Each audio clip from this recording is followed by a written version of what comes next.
We salute with great admiration the steadfast and the steadfastness, integrity and leadership through example that WaFula Chebukati provided at the IEBC. We also know that there was a direct attempt to abduct WaFula Chebukati and murder him so that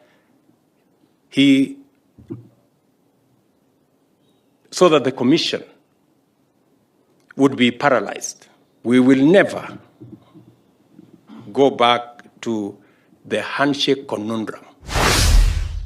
We salute with great admiration the steadfast and the steadfastness, integrity and leadership through example that WaFula Chebukati provided at the IEBC. It is this uncompromising commitment to his constitutional responsibility that enabled Chebukati lead IEBC in learning effectively from the 2013-2017 elections to deliver an election that met the highest standards, and in fact, that was unstealable.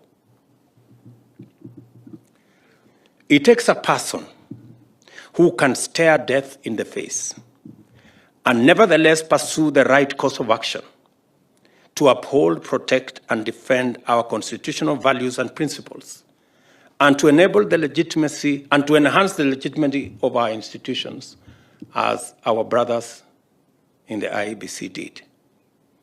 The IEBC had 3 such people, just 3. Even though they were in the minority, they were enough to do the right thing. We also know that there was a direct attempt to abduct WaFula Chebukati and murder him so that the commission would be paralyzed, or a compliant commissioner take over and subvert the people's sovereignty. It was a hard, cold, and lonely time. The threats were dire. The promised rewards very lavish, and the pressure relentless. A while back, senior politicians teamed up to manage the presidential succession that was due in 2022, with a view to guaranteeing a very specific outcome of the ensuing election. A political mechanism was therefore instituted to facilitate this objective through the capture of autonomous constitutional bodies. In the case of the IEBC, this mechanism resolved to infiltrate the organization by introducing at its highest level 4 sleeper commissioners whose sole task was to lie in wait for the election, then spring into action and take drastic actions to subvert the will of the people. Chapter 7 of the Constitution on the representation of the people was subjected to the most shameful, egregious assault. As a result, the nation's legitimate mechanism for constituting parliament and the executive was under serious threat of chaos and paralysis.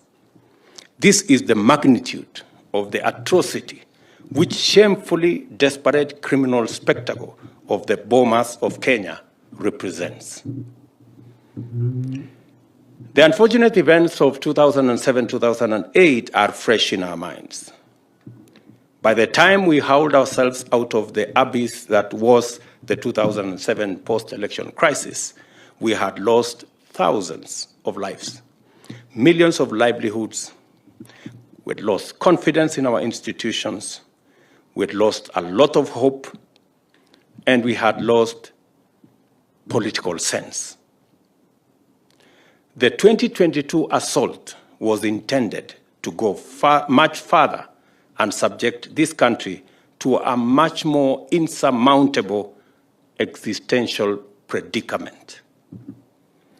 In the midst of this menacing storm of violent criminality, unrelenting corruption, and reckless determination to subvert the Constitution, dismantle institutions, and take our nation apart, a ray of courage and integrity was shown on us by God's grace. At the same time, the mechanism constituted a syndicate to execute a series of strategies consisting of bribery, blackmail, extortion, threats, and intimidation of various public officials of the IEBC, attempt their abduction, torture, and assassination, to storm the National Tallying Center and attempt treasonous insurrection, use of violence to cause the alteration of the vote tallying, as well as entice or bribe or force the IEBC chair to announce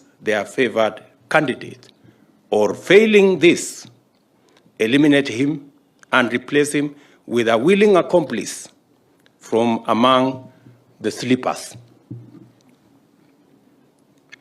The horrifying drama at Bomas and the emergence of breakaway commissioners answering to external instructions represented a dismayingly low point in our democratic history. A policy to subvert the wishes of the people had even been sanctioned at the highest offices of the state. The sovereignty of the people was in jeopardy. We will never go back to the handshake conundrum that compromised the oversight role of the opposition over government in the name of unity.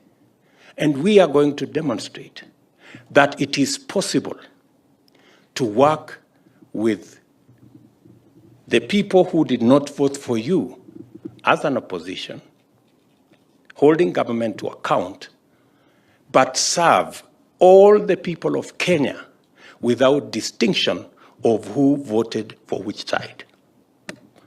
That is a possibility. And that is a reality we must live with.